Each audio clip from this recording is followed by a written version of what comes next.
Hello and welcome to the channel. Well, I should try not to smile on this one because this is the Sad Bastardo vinyl tag. Yes, I'm in the club. I've been officially invited to partake in this tag by my good friend Christian at the Vinyl Sanctuary, who did an excellent video on this one. If you don't know Christian's channel, I will put a link in the comments, but a very good channel, very knowledgeable, fairly new like myself, so we've been supporting each other since we started our channels, but Christian's is growing as well, so hello Christian. So to start with, I was delighted when I twigged that somebody had nominated me to do a tag in the vinyl community, and then I realised Christian was actually calling me a sad bastard. But on reflection, he's probably right. I've seen a few of these videos going out. I've seen Jack at the Vinyl Voyage, which was very good as usual. The Lost Mixtapes chap over in America, who did a very sad one, including a very excellent Morrissey impersonation. So you'll probably gather the idea of this tag is to look at all of those records and albums that personify maybe teenage years, sadness and general melancholy. It was originally set by the Digital Gramophone, so again I'll put a tag into his channel. He did an excellent video, and I suppose at this time of year, it's Christmas time, isn't it? I've just endured my annual 7th Circle of Hell visit to Christmas wrapping.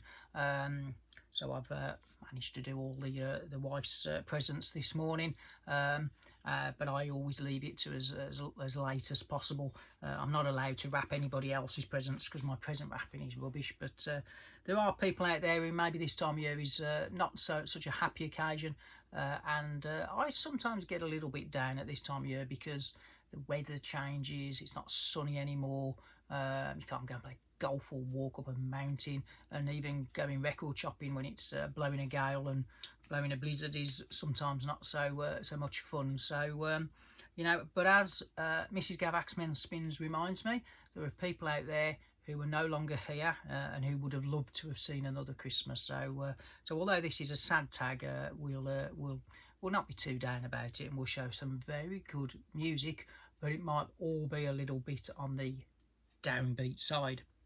I will do a playlist for this, so it'll be on Spotify. So if you follow me on Spotify, just type the channel name in.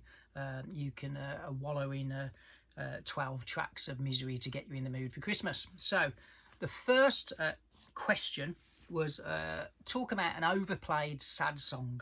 Now, this is a brilliant song, so there's nothing wrong with the song, but I can guarantee if I put any kind of Netflix American drama on that has younger people in it, this song will come on if anyone's feeling a little bit down in the dumps, just been dumped, he's a little bit moody, or he's going through some kind of personal trauma. So it's the wonderful Mazzy Star, and it's got to be the first song on the first album, Fade Into You.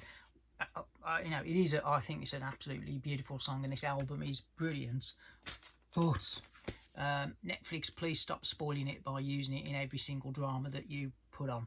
But it is a great track. So yeah, that would be my overplayed sad song. So the next one, this is a little bit of a tribute to my mom, who doesn't countenance sad music in any form whatsoever. If it's sad and maudlin, it's off. Miserable music, as she calls it, anything miserable is damned in my mother's world. So Leonard Cohen, out the door, Morrissey, do one, and another victim of her lack of countenance with sadness was his next lady. Now, when this album came out, this is one of those rare albums that both me and my dad really liked at the time, and it's an 80s album. So I got it on vinyl, I copied it from my dad. So my poor old mum had me playing it in my bedroom, my dad playing it in the car, and one day she just snapped. In particular, the 4th track on side 1, a song called Behind the Wall, which is an a cappella tale of domestic abuse. And my mum will not countenance Tracy Chapman, so out she went. with the bins and Never to Be Seen Again, replaced by the Dave Clark Fly with Glad All Over. But yeah, Chancy Chapman, I'm afraid it definitely was what I won't say what my mum actually said, but yeah, what is this sad shit was definitely the meaning of that. But in particular that 4-track, but great album. But yeah, I'm afraid Behind the Wall did not survive the 80s in my parents' house, and my dad had to stop playing it in the car as well. So the next one, a sad album that you can dance to. Good question, isn't it? Because sad music and dancing don't really go together, but I was delighted when the Smiths came along, because it gave me an excuse on the dance floor to actually kind of just do the old Morrissey waving your hands about and genuinely flopping about without having to try and be a disco king. But the next band do great dance music, but when you look at their lyrical content, it's actually quite downbeat at times. Not surprisingly, because they came from the ashes of the mighty Joy Division, whose singer hung himself. So I think it's probably a perfect kind of band to put in a sad bastard tag. But I've chosen an album that doesn't get much love in the New Order world, Republic, and in particular because the 2 singles from this, Regret, and it's there in the title, isn't it? Ruined in a Day. You know, they're pretty much downbeat lyrically, but the album's brilliant, and I in particular love Regret. It's one of my favourite New Order songs, and that would make me dance in a sad way. So yeah, definitely a sad album that you can dance to with that one from the 90s. That was. The next one, we've got to talk about a sad love song now. This album that I'm going to show, and the song in particular, is one of the great 80s album, and I kind of talk about it whenever I can, and it's one of those that as the years have gone by, I think it's got better and better and better. Yeah, so the song I'm going to choose is, and it's very apt for this thread, is Are You Ready to Be Heartbroken by the mighty Lloyd Cole and the Commotions. I actually, I keep forgetting how good a song this is, but whenever I play it, I go, Christ, that's a good song. And we're talking about dramas. I watched, there was a drama in the 90s that was set in the 80s, and the kind of lead actress in it was a younger person working at a newspaper investigating some kind of cover-up, and but when she was walking around the mean streets of Edinburgh or Glasgow, a lot of the music that was featured in that was local Scottish bands, and they used Are You Ready to Be Heartbroken a couple of times in that drama, so it always stuck with me. But brilliant album. If you haven't got Lloyd Cole's debut with the Commotions, what have you been doing with your life? But go by. So the next one, I've got to do a bit of Poetry Corner, so a sad lyric. Now Christian on his tag nominated one of the Smiths B-sides called Jean as one of his sad songs, or actually no, it wasn't a sad song, it was something about the Smiths, I think was one of the questions coming up, but he nominated Jean, which has never been on a UK album. It's only ever been on the I think it's not even on the 12-inch, I think it's the B-side of This Charming Man. So this one was the B-side of Morrissey's first single on the 7-inch, and it's also on the 12-inch, but as of yet it's never ever been on any of his UK albums. It's been on a CD compilation, which just didn't get a vinyl issue, and when old Mozza reissued Viva Hate, he did a bit of tinkering, and he took one song off, which was The Ordinary Boys, and put a really rubbish demo on instead. And I almost cried, because the majesty of the song I'm going to recite to you in a minute, which is a 2-minute tearjerker of perfection called I Know Very Well How I Got My Name, is still languishing in obscurity. And if you get a chance, the first 2 Morrissey 12-inch singles are absolutely essential. So I'm now going to go into Poetry Corner mode and recite you the lyric. I've had to write it down. I won't sing it as the Lost Mixtapes did, because that would just frighten all my subscribers away, and I'll be back to 0. So here we go. Try and set the tone. Morrissey, I know very well how I got my name. from 1988. Here we go. A child in a curious phase, a man with sullen ways, I know very well how I got my name. You think you were my first love, but you're wrong. You were the only one who's come and gone. When 13 years old, who dyed his hair gold, I know very well, I don't need to be told. You think you were my first love, but you were wrong. You were the only one who's come and gone. 2 minutes of perfection, Mighty Vinnie Riley on guitar. It's a beautiful bit of music. It should be more widely known, so here's my attempt to kind of throw that. And I think with me that song came out when I was 17. So yeah, a child in a curious phase, a man with sullen ways, you know, that thing. And I personally think that's his another little note to Johnny Marr. Myself, but and apparently when 13 years old, who dyed his hair gold is a true bit of autobiographical reference to the Mozza who did dye his hair gold. Obviously I never needed to do that. See, when I was younger I always wanted dark hair, but there you go. Right, so I've got to try and lift the mood because I'm on the floor now after the Mozza. So a breakup song or album. This is another 80s classic, and this came out shortly after the last Smiths album in 1987. Bruce Springsteen, you don't, a lot of people associate him with Born in the USA and all that type of stuff, but Tunnel of Love is his breakup album after his first marriage ended, which, to be fair, he's always been very dignified about, and so is his ex-wife. But this album, when you look at the lyrics, it kind of tells you all you need to know. So Tougher Than the Rest, great song. There's the first side kind of is setting the scene of meeting someone and getting married. Walk Like a Man is about going down the aisle. But the second side, Two Faces, Brilliant Disguise, One Step Up, which I think alludes to being tempted in a bar when you instead of going home to the wife, you're in a bar maybe thinking about doing things you shouldn't do. When You're Alone, bit of a bitter goodbye to someone, and then it finishes with Valentine's Day. So if you want a great breakup album, that's the one. Absolutely superb album. Right, so here we go. I knew there was a Smiths reference. Say your favourite Smiths song. So this could change daily. I don't know why the Smiths always get tagged as miserable, because there's a lot of funny songs in the Smiths, isn't there? You know, Vicar in a Tutu, Nowhere Fast, you know. But it's that silly Heaven Knows I'm Miserable Now that has forever tagged them as miserable. But I will accept there is miserable moments in the Smiths catalogue. So my favourite song flips between Rubber Ring, which is a B-side, and that has the immortal song Don't Forget the Songs That Saved Your Life. But when push comes to shove, if we're talking sad bastardo music, it has to be Last Night I Dreamt That Somebody Loved Me. I think a couple of people might have nominated this. It starts with the doomy, doomy, doomy piano, which goes on for about 3 minutes, and then it just explodes, and there's that massive crescendo. I think it's one of the best songs of all time, actually. Covered by David Bowie, nonetheless, who absolutely butchered it, but we'll let him off. But fabulous song, the Smiths there. Oh, gosh, I'm just going to struggle to get through. This is quite hard. Right, a sad song by a pop band. Now, I don't know if they are a pop band. They were definitely a pop band. Yeah, they are. And in the 80s, this song got reissued and re-released as a single several times because it just never quite took off.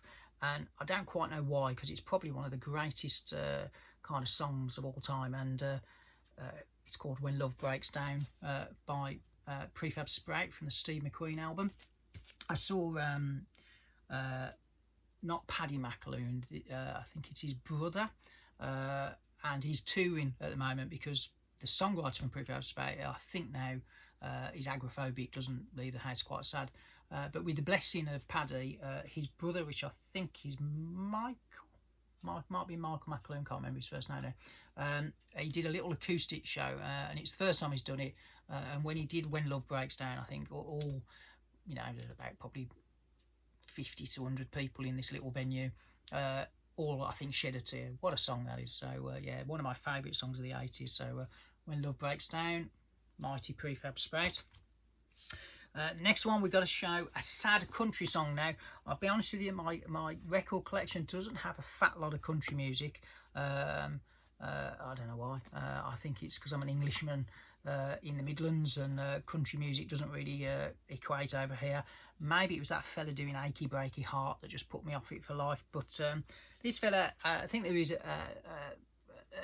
kind of a bit of country in his music. It's not Neil Young, it's Ryan Adams. And there's an absolutely brilliant song on this album. I mean, this is a brilliant album called Heartbreaker. But Come Pick Me Up.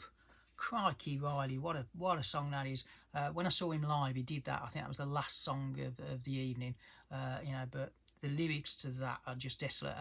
In particular, Vinyl Community, come pick me up, take all my records. That line that resonated with me, and I did say to the wife, don't get any ideas. But what a great artist, great album. Although I think he's cancelled now, isn't he? So there you go.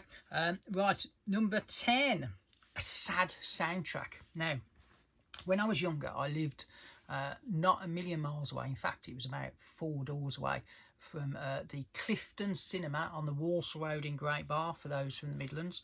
And when I was 7 or 8, I started getting interested in going to the movies. So I went to Jaws with my dad, and then a year or so later, I went to see one of the big movies of the 70s with a friend who was Italian.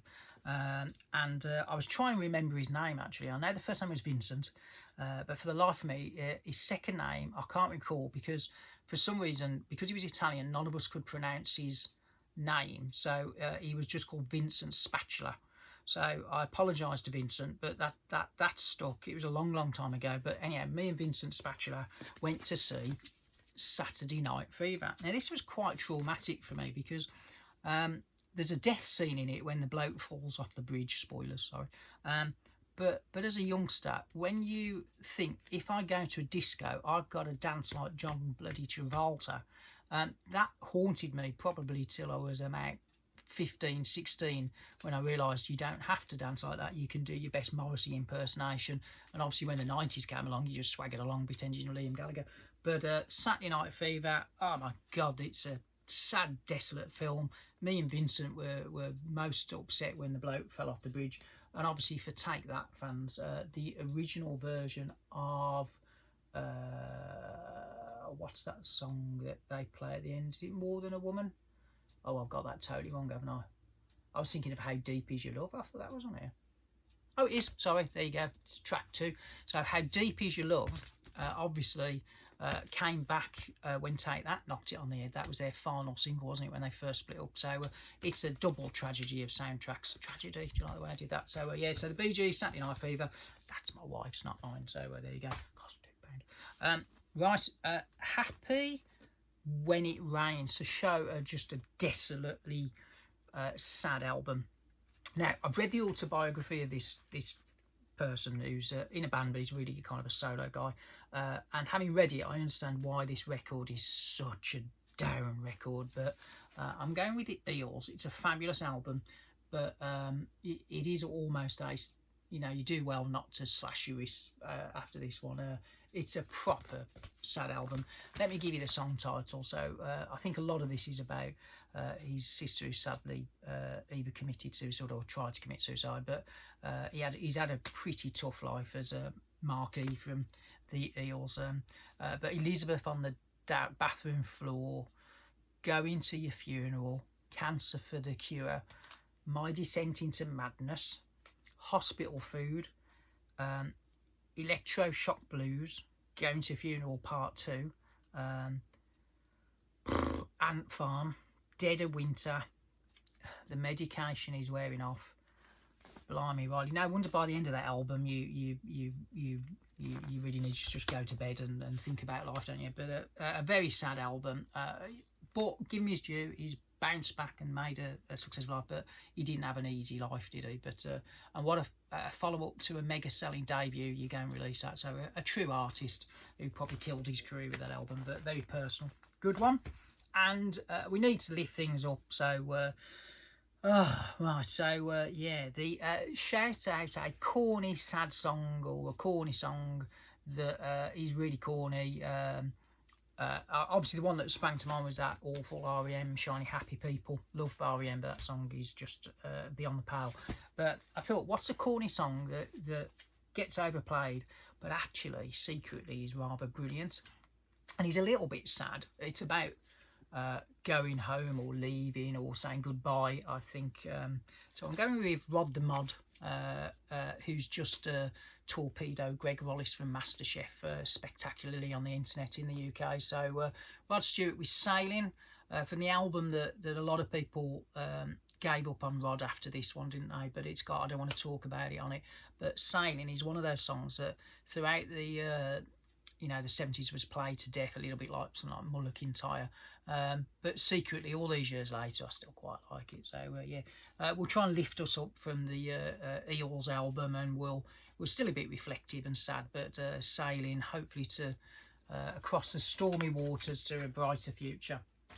And that is 20 minutes of sadness. So thank you, Christian, for ruining my Christmas and making me really miserable now. So I've got to try and lift myself up. But before I go, I have to pass on the tag to another channel. So shout out another sad bastard to do this tag.